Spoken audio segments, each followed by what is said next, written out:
The Gingerbread Pirates, written by Kristin Kladstrup, illustrated by Matt Tavares.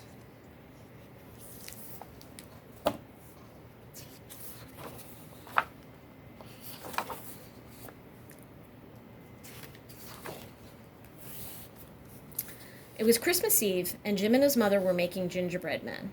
"Let's make a pirate crew," said Jim, and so they did.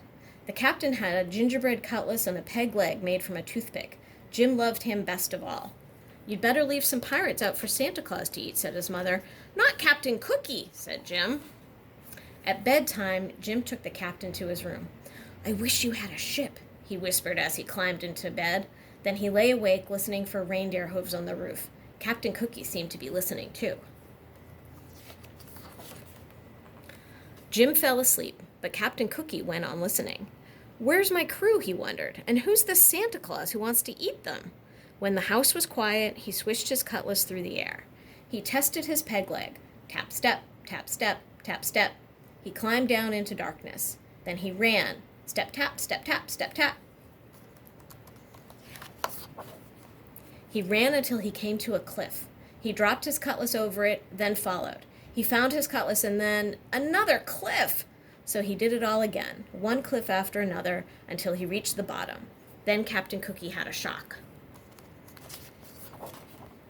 A mouse was nibbling on his cutlass. "Why, it's half gone!" cried the captain. He grabbed the cutlass and slashed at the air. "Oh, it's ruined!" he moaned, and off he went. Stomp, tap, stomp, tap, stomp, tap. "Merry Christmas," called the mouse. "Christmas? What's that?" thought the captain. Then he turned a corner and saw something that astonished him. A huge tree with stars in its branches. "Ahoy there!" called a voice. Looking up, Captain Cookie saw two pirates climbing down toward him. "My crew," he thought. The two men, Wavy and Dots by name, jumped to the ground. They jumped right up, but the captain saw that Dots had broken his hand. No cutlass, and now a wounded man, he thought. Just then there was a thump and a scrape. A black cloud puffed toward them. "Run!" shouted the captain. They ran until they had to stop for breath. "Who is that?" asked Dots. "Must be that cannibal Santa Claus," said Captain Cookie. "We've got to get out of here before he eats us. Where's the rest of the crew?" "Up on the cliff, I think," said Wavy. "Start climbing, men," said the captain. Up they went. "They're in jail!" cried Dots while they reached the top. "Save us!" cried the pirates. Wavy and Dots kicked at the prison walls. They tried in vain to move the roof.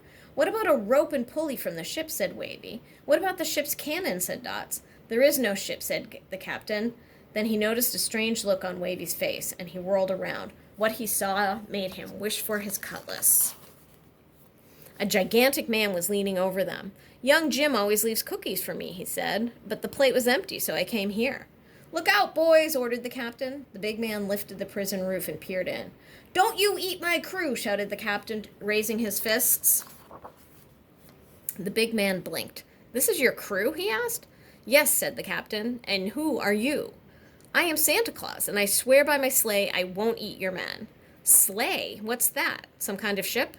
"That's right. Swears by his ship can't be all bad," thought the captain. Still, he was suspicious. "What are you doing here?" he asked. "Why, it's Christmas." "Christmas," said Captain Cookie. "I wish somebody would tell me what that is." Santa Claus laughed. "Follow me," he said. "I'll show you a bit of Christmas." Back beside the starlit tree, the pirates watched as Santa Claus reached into an enormous bag. "What have you got there?" the captain began. "It's a ship!" Wavy shouted, and the next thing Captain Cookie knew, his men were swarming its decks and rigging. "There's cannons and cutlasses!" cried Dots. The sky glittered with stars. The captain rubbed his eyes. "Real pirates," he thought, "and a real ship." He turned to look back. "Merry Christmas," he called, but Santa Claus was already gone.